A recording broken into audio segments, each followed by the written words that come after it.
Welcome to the Explainer! Today we're going to tackle a question that pretty much every entrepreneur has to face. How should I structure my business? And believe me, this decision is way more than just paperwork. It's a critical first step that can honestly make or break your entire venture. You know, Ray Kroc, the guy who basically turned McDonald's into a global empire, he totally got it. Taking action is key. And while you might be really tempted to just jump right into designing a cool logo or building a website, the first real action you need to take to turn your idea into a business is choosing the right legal structure. And this choice, this foundational decision, is going to have a huge impact on everything: your taxes, your personal risk, and your ability to grow down the line. If you get this wrong at the start, it can cause some serious headaches later on. All right, so let's dive in. We're going to walk through the founder's journey here, starting with the simple default paths and moving all the way to the big strategic decisions that will shape your company's future. Okay, so let's start with the two absolute simplest ways to get up and running.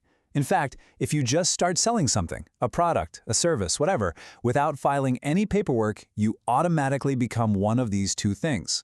So if you're flying solo, you're a sole proprietor. Got a co-founder? Boom, you're in a partnership. See? Super easy to get started. But, and this is a really big but, that simplicity comes with a hidden and, frankly, pretty scary cost.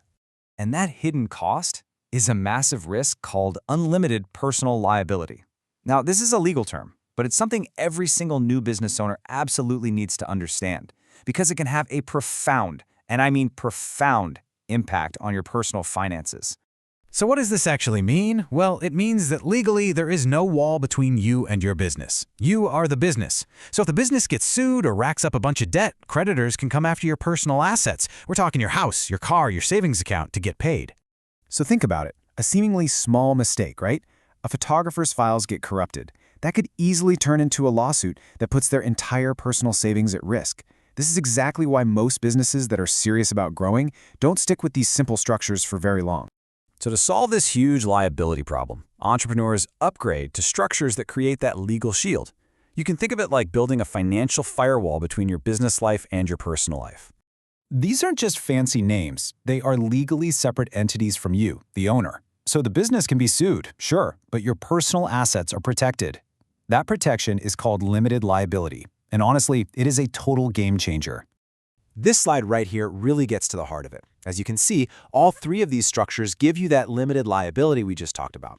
But they're pretty different when it comes to taxes and how complicated they are. C-Corps, for example, they're the go-to if you're trying to raise money from venture capitalists. But the downside is something called double taxation. LLCs, on the other hand, well, they offer a much more flexible and modern approach. And the numbers really back this up. That combination of protection and tax flexibility is exactly why over 70% of new businesses in the US now file as LLCs. It's pretty much become the default choice for most small businesses starting out today. Okay, let's move on. Once you've actually chosen a structure, you've got to follow a specific process to make it, legally real. This whole process is what turns your idea into a legally recognized entity. Every single step here is crucial, but there's one that people mess up all the time. And it's a huge, huge mistake. And that's where the separate business bank account comes in. If you mix your personal and business money, the legal term for it is commingling, a court can actually pierce the corporate veil. That basically means they can say that your legal shield is worthless. And just like that, all that liability protection you set up, poof, it's gone. Now, let's talk about a totally different way to own a business: franchising. Instead of building something from the ground up, you can actually buy into a system that's already been proven to work. And that's franchising. It's not a business structure itself. A franchisee will still need to form an LLC or a corporation, but it's a different path to becoming a business owner. And this model is massive. It accounts for over $800 billion in the US economy every single year. And this slide? It perfectly illustrates the big trade-off. On one hand, you get a business in a box. You get a brand name people already trust, a proven playbook, which often means your risk of failure is a lot lower. But in exchange, you're paying some hefty fees. You give up creative control, and basically, your success is tied to the parent company's reputation. Okay, so this brings us to the most important takeaway of this entire explainer. There is no single best business structure. It's just not about finding some kind of magic bullet.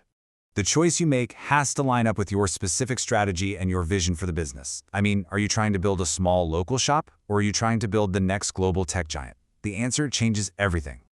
This decision matrix right here is your guide. You have to weigh these different factors. A tech startup that needs to raise millions in venture capital, they pretty much have to be a C corporation. It's the only structure investors will fund. But a family opening up a local bakery, an LLC is probably a perfect fit. So please remember this. This isn't just a form you file and forget about. The structure you choose literally dictates your risk, your taxes, and your future options for growth. It is one of the most strategic decisions you'll ever make. And that leaves us with a final thought to chew on. The business you start today might look completely different in 5 years. So choosing a structure isn't just about what works now, it's about building a foundation that's strong enough and flexible enough for whatever the future holds.